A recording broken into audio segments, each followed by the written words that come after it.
सर्वांना नमस्कार। आज राष्ट्रीय समाज पक्षाचे बार्शी विधानसभा मतदारसंघाचे अधिकृत उमेदवार किशोर गाडेकर यांच्या प्रचारात आले असताना आपल्या सर्व पत्रकारांशी संबोधित करत असताना या ठिकाणी आवर्जून उपस्थित असणारे पक्षाचे महाराष्ट्राचे प्रदेश महासचिव आदरणीय ज्ञानेश्वर मौलाना सलगर, त्याचबरोबर राष्ट्रीय समाज पक्षाचे ज्येष्ठ नेते अरुण कुमार वैद्य असतील आणि उपस्थित राष्ट्रीय समाज पक्षाचे सर्व बार्शी विधानसभा मतदारसंघातील सहकारी या विधानसभा मतदारसंघामध्ये राष्ट्रीय समाज पक्ष किशोर गाडेकर सारख्या एका युवकाला संधी दिलेली आहे। आज पक्षाचे तालुकाध्यक्ष म्हणून अतिशय उत्तमरित्या ते काम पाहत आहेत, काम करतायत।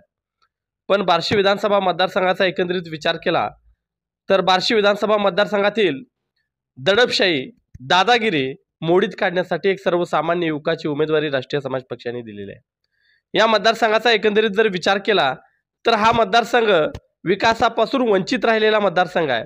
विकासापासून वंचित राहत असताना आज सामान्य लोकांचे प्रश्न आज देखील आपल्याला पाहायला मिळतात। तेच प्रश्न आहेत।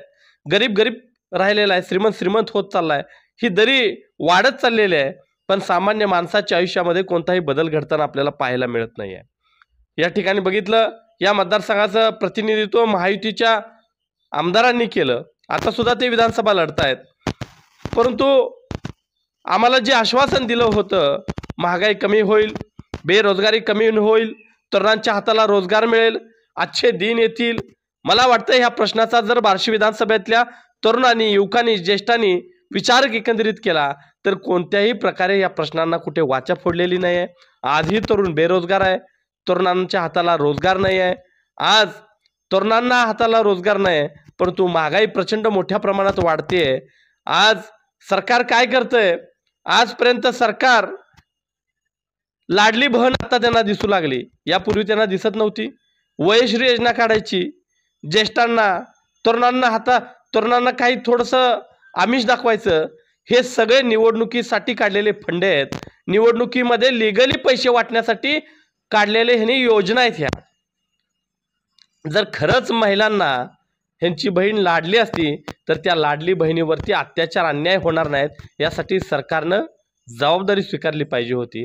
आणि छत्रपती शिवाजी महाराजांच्या राज्यामध्ये ते रयतेचं राज्य होतं, त्या छत्रपती शिवाजी महाराजांच्या राज्यामध्ये जर भाजीच्या देठाला हात लागला तर छत्रपती शिवाजी महाराज त्या माणसाचा हात कलम करायचे। अरे या राज्यामध्ये दिवसात चोऱ्या, दरोडे, बलात्कार होत आहेत, हे सरकार काही करू शकत नाही। त्यामुळे छत्रपती शिवाजी महाराजांचं नाव न घेण्याची पात्रतेची माणसं सत्तेमध्ये बसलेले आहेत आणि ह्या विधानसभेचं जे प्रतिनिधित्व करतायत त्यांना मस्ती आहे, सत्तेची मस्ती आहे, त्यांना पैशाची मस्ती आहे आणि त्याची मस्ती जिरवण्यासाठी आणि सामान्य लोकांचा आवाज बनण्यासाठी दिलेले आहे। आज धनशक्तीच्या विरोधात जनशक्ती म्हणून किशोर गाडेकर लढतायत। मला बार्शी विधानसभा मतदारसंघातील प्रत्येकाला विनंती करायची आहे, तुम्ही एक नोट आणि एक वोट आमच्या किशोर गाडेकरांना दिलं पाहिजे।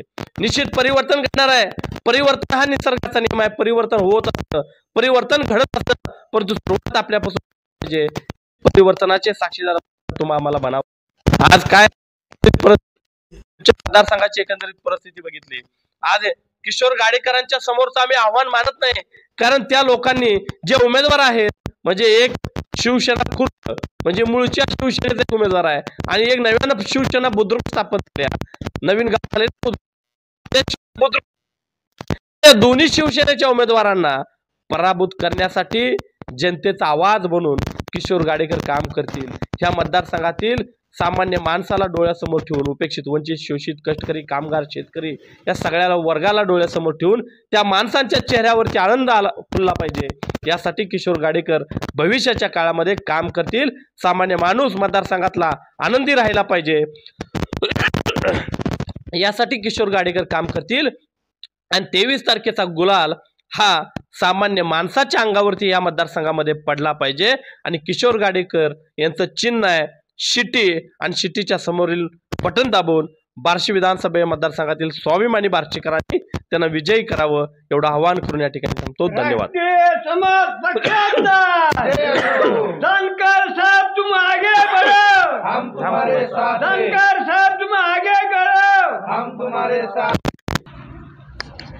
नमस्कार। आज राष्ट्रीय समाज पक्षाचे बार्शी विधानसभा मतदारसंघाचे अधिकृत उमेदवार किशोरजी गाडेकर यांच्या प्रचाराच्या निमित्तानं या ठिकाणी पत्रकारांना संबोधित करण्यासाठी या ठिकाणी आम्ही उपस्थित असताना पश्चिम महाराष्ट्र युगचे अध्यक्ष अजितदादा पाटील, आमचे उमेदवार किशोरजी गाडेकर असतील, आमचे जिल्ह्याचे सरचिटणीस वैद्यमामा, राष्ट्रीय समाज पक्षाने महाराष्ट्र राज्यामध्ये राष्ट्रनायक सन्माननीय महादेवरावजी जानकर साहेब यांच्या नेतृत्वाखाली 288 जागा स्वबळावर लढवण्याचा निर्णय घेतला आणि त्या अनुषंगानं आम्ही आज महाराष्ट्र राज्यामध्ये 117 जागी राष्ट्रीय समाज पक्षाचे उमेदवार महाराष्ट्रामध्ये निवडणुका लढवत आहे आणि या 117 उमेदवारामध्ये सर्व समाजाला, मराठा समाजाला उमेदवारी दिली, ओबीसी समाजाला दिली, धनगरांना दिली, त्यानंतर ज्या छोट्या छोट्या जाती आहेत, कायकडे असतील, भुई असतील, लिंगायत असतील, गोंधळे असतील, 25 जातीच्या उमेदवारांना यामध्ये उमेदवारी दिली. म्हणजे जानकर साहेबांची जी भूमिका आहे की जिसकी जितनी संख्या भारी उसकी उतनी भागीदारी, हा पक्ष सर्व उपेक्षित लोकांना न्याय देण्यासाठी, उपेक्षित लोकांना अपेक्षित ठिकाणी घेऊन जाण्यासाठी आदरणीय जानकर साहेबांनी हा पक्ष काढला आहे आणि त्या अनुषंगानं सर्वांना भागीदारी सत्तेमध्ये देण्यासाठी आज आम्ही ही निवडणूक लढत आहोत. आणि ही निवडणूक लढत असताना आमचा अजेंडा आहे की गुणवत्तापूर्ण शिक्षण हे राज्य जर समृद्ध करायचं असेल तर खऱ्या अर्थानं गुणवत्तापूर्ण शिक्षण झालं पाहिजे. आज जर तुम्ही महाराष्ट्रामध्ये बघितलं तर सर्वसामान्य लोकांसाठी जिल्हा परिषदच्या शाळा आहेत, जरा थोडं पैसेवाली नोकरदारांसाठी CBSE बोर्ड आहेत, पुन्हा आणखी काही इंटरनॅशनल बोर्ड निघलेत. परंतु आमची मागणी अशी आहे की तुम्ही सर्वांना एक कुठलं तरी बोर्ड करा, एकतर CBSE करा, एकतर इंटरनॅशनल करा, किंवा एकतर महाराष्ट्र बोर्ड करा. ह्याच्यामुळं व्हायला लागलं काय की गरिबांची पोरं जिल्हा परिषदमध्ये शिकतात, मध्यमवर्गीयाची पोरं इंग्लिश शाळेत शिकतात आणि जास्त पैसेवालीची पोरं पुन्हा इंटरनॅशनलमध्ये शिकतात. आणि ज्यावेळी UPSCच्या परीक्षा असतात, MPSCच्या परीक्षा असतात, त्यावेळी तिथं पोरांना सगळा पेपर एक असतो, खाली इथं शिक्षण वेगवेगळं आणि तिथं त्यांना संधी मिळत नाही. याच्यामुळं जर सर्वांना समान संधी मिळाली तर निश्चितपणे सर्वांना समान शिक्षण मिळालं तर येणारी पिढी तशा पद्धतीनं घडू शकल. याच्यासाठी आमची भूमिका आहे की सर्वांना गुणवत्तापूर्ण आणि मोफत शिक्षण मिळालं पाहिजे. याच्यासाठी आम्ही सर्वांना समान शिक्षण धोरण राबवणार आहे. त्याच्यानंतर सदृढ कुटुंब, प्रत्येक कुटुंबाला उच्च गुणवत्तापूर्ण आरोग्याची शाश्वती देण्यासाठी 6 महसूल विभागात जसं यम्स आहे, यम्स सारख्या संस्था, आरोग्य संस्था आणि कुपोषणमुक्त महाराष्ट्र करण्यासाठी शबरी संकल्प अभियान आम्ही राबवणार आहोत. सर्वांना मोफत. काय झाले की उपचार एवढं महागडे झालेत की जे सर्वसामान्यांच्या आवाक्याच्या बाहेरच झालेत. त्याच्यामुळे आमची मागणी काय की बाकीचं तुम्ही फुकट देताय, तुम्ही सांगताय की आम्ही हे फुकट दिलं, ते फुकट दिलं. आम्हाला त्याच्यापेक्षा ज्या खऱ्या अर्थाने ज्या मूलभूत गरजा आहे, जे आरोग्य आहे, ते आरोग्यासाठी चांगल्या सुविधा आरोग्याच्या दिल्या पाहिजेत. ही भूमिका राष्ट्रीय समाज पक्षाची आहे. त्याच्यानंतर सामाजिक समता, हे राज्य समृद्ध बनवायचं असेल तर सामाजिक समता असली पाहिजे. नाव फुले शाहू आंबेडकरांचं घ्यायचं, परंतु आज परिस्थिती काय झाली की हे वेगवेगळे समाज एकमेकाच्या विरोधात आरक्षणाच्या नावाखाली उभा राहिलेत आणि सामाजिक विषमता या महाराष्ट्रामध्ये निर्माण झाली. म्हणून जोपर्यंत सर्व समाजाची जातनिहाय जनगणना होत नाही तोपर्यंत हा प्रश्न सुटणार नाही. जरी कुठल्या सरकारनं सवंग लोकप्रियतेसाठी कोणाला आरक्षण दिलं असेल तर ते सुप्रीम कोर्टात टिकत नाही. सुप्रीम कोर्ट सांगते की आरक्षण हे लोकसंख्येच्या प्रमाणात दिलं जातं, परंतु कुठल्याच समाजाची 1932 नंतर जातनिहाय जनगणना झाली नाही. SC STची झाली, पण त्याच्यानंतरच्या उर्वरित जो समाज आहे त्यांची जातनिहाय जनगणना झाली नाही. म्हणून सर्व समाजाची जातनिहाय जनगणना झाली पाहिजे आणि त्या जातीच्या प्रमाणामध्ये प्रत्येक जातीला आरक्षण दिलं पाहिजे. ही भूमिका राष्ट्रीय समाज पक्षाची आहे. तसेच महाराष्ट्र हा शेती सम्राट म्हणून आपण ओळखला जातो. आणि या महाराष्ट्राला जर समृद्ध राज्य बनवायचं असेल खऱ्या अर्थानं तर शेतकरी समृद्ध बनला पाहिजे. आज जर तुम्ही बघितलं तर मोठमोठ्या उद्योगपतींना हजारो करोडो अब्ज रुपयाची कर्ज या सरकारनं माफ केली. म्हणजे हे राज्य अंबानी अदानी चालवतात. नुसतं शेतकऱ्याचं राज्य म्हणायचं, शेतकऱ्याचा देश म्हणायचा, सगळ्यांनी सांगायचं शेतकऱ्याचा पुत्र मुख्यमंत्री झालाय म्हणायचं. पण एका बाजूला शेतकरी उपाशी आणि उद्योगपती तुपाशी अशी परिस्थिती या राज्यामध्ये निर्माण झाली. आणि म्हणून आमची भूमिका आहे की शेतकऱ्याची संपूर्ण कर्जमाफी झाली पाहिजे. त्यांना पेरणीपूर्व मशागतीसाठी एकरी 50,000 रुपये तुम्ही अनुदान दिलं पाहिजे. शेतीमालाला तुम्ही किफायतशीर हमी भाव दिला पाहिजे. मागेल त्याला वेअर हाऊस दिलं पाहिजे, गोशाळा दिली पाहिजे, कुक्कुटपालन दिली पाहिजे, इत्यादी व्यवसाय देऊन त्याला तुम्ही सक्षम करण्याचं धोरण जर राबवलं तर आम्हाला त्याच्या 4 महिन्याला जी तुम्ही 2,000 रुपये देताय त्या 2,000ची वाट बघण्याची गरज शेतकऱ्यांना लागणार नाही. म्हणून शेतकरी समृद्ध झाला पाहिजे ही भूमिका राष्ट्रीय समाज पक्षाची आहे. त्यानंतर जी परिस्थिती शेतकऱ्यांची आहे तीच परिस्थिती युवकांची आहे. आज तुम्ही जर युवकांची परिस्थिती बघितली तर बेरोजगारीचं प्रमाण प्रचंड वाढलंय.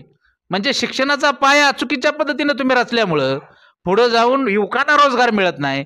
म्हणून आमची भूमिका आहे की उद्योगधंद्याला चालना देण्यासाठी प्रत्येक तालुका स्तरावर MIDC उभारली पाहिजे. उभारणार आहे आम्ही. राज्यातील सर्व मुलामुलींना स्वामी विवेकानंद योजनेच्या माध्यमातून मोफत लॅपटॉप असेल, इंटरनेट सुविधा आम्ही उपलब्ध करून देणार आहे. आणि बेरोजगार तरुण तरुणीसाठी त्यांच्या शैक्षणिक पातळीनुसार रोजगारभिमुख धोरण आम्ही राबवणार आहोत की जेणेकरून सर्वांच्या हाताला काम मिळेल. ही भूमिका राष्ट्रीय समाज पक्षाची आहे.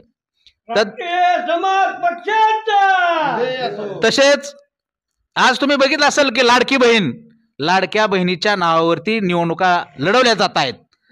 5 वर्ष तुम्ही कुठल्या पद्धतीचं राजकारण केलं महाराष्ट्रामध्ये जर बघितलं तर कुठला पक्ष जनतेनं मतं देऊन सत्तेत आणलाय याच्यापेक्षा ह्यांनी तोडफोड करून कोणाला सत्ता द्यायची. कारण आज काँग्रेसनं सत्ता उपभोगली, तसंच राष्ट्रवादीनं सत्ता उपभोगली, भारतीय जनता पक्षानं उपभोगली, शिवसेनेनं सत्ता उपभोगली. म्हणजे आलटून पालटून सर्व पक्षांनी ही सत्ता उपभोगली. आणि म्हणून आज 5 वर्ष त्यांनी काहीच काम केलं नाही. पक्ष फोडणे तोडणे आणि हे ह्यांच्यामध्येच मशगूल होते. कधी पहाटेचा शपथविधी झाला, कधी दुपारचा शपथविधी झाला, कधी कोण कोणाबरोबर जाते लोकांना कळालं नाही.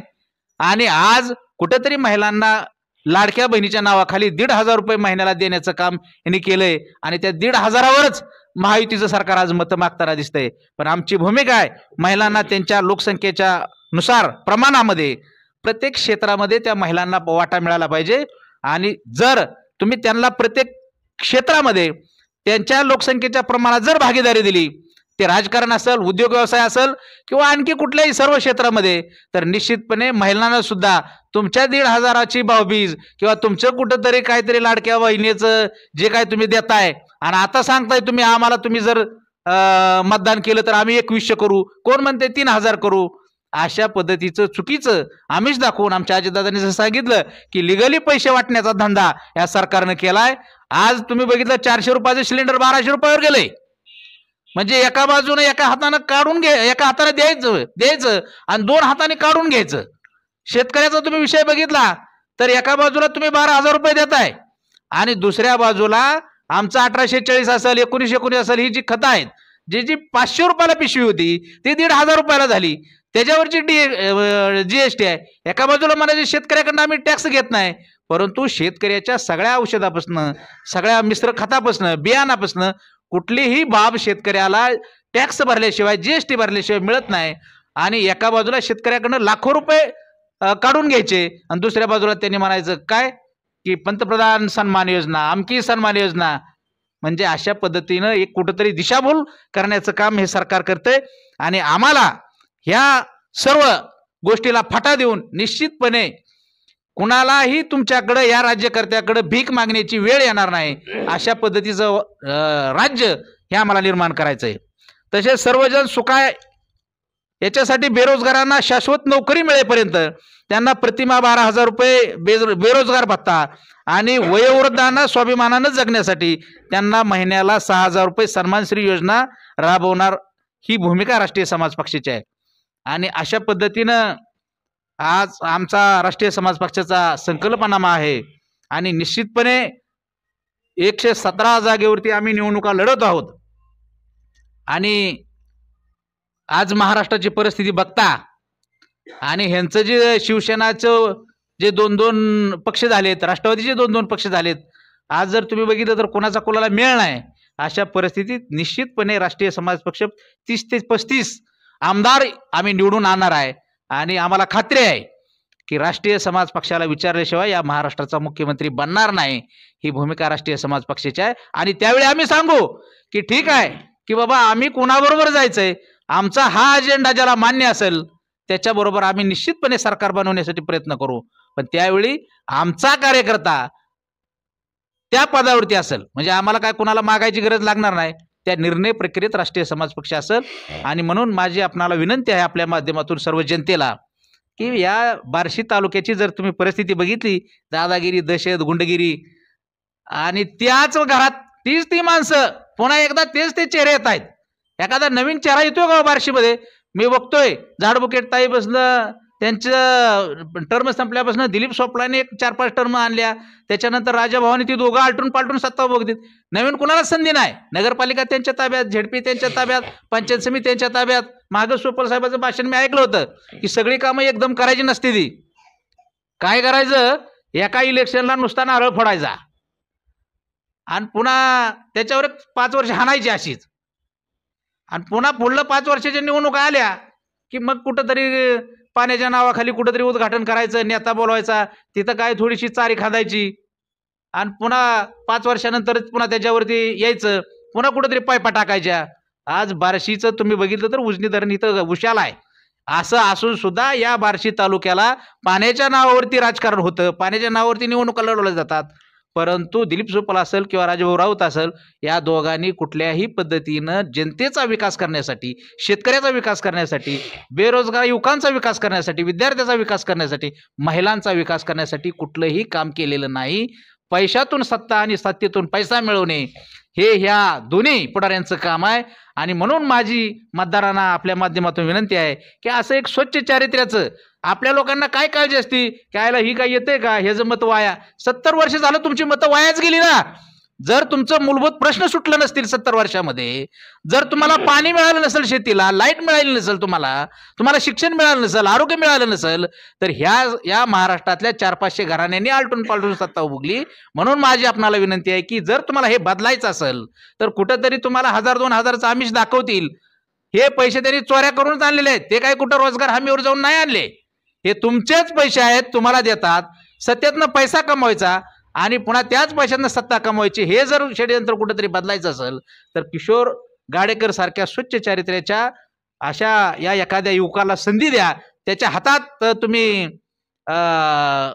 या विधानसभेची, या तालुक्याची सूत्र द्या. निश्चितपणे बदल घडवल्याशिवाय राहणार नाही, एवढी खात्री आज मी राज्याचा महासचिव या नात्याने या ठिकाणी तुम्हाला देतोय. निश्चितपणे आपण येत्या 20 तारखेला आपण शिट्टीच्या समोरचं बटन दाबून या किशोर गाडेकर या युवकाला प्रचंड मताने विजयी कराल आणि सामान्य युवकाला 23 तारखेला सामान्य लोकांना, सामान्य शेतकऱ्यांना गुलाल उधळण्याची संधी द्याल अशी अपेक्षा करतो. माझी 2 शब्द संपवतो. धन्यवाद.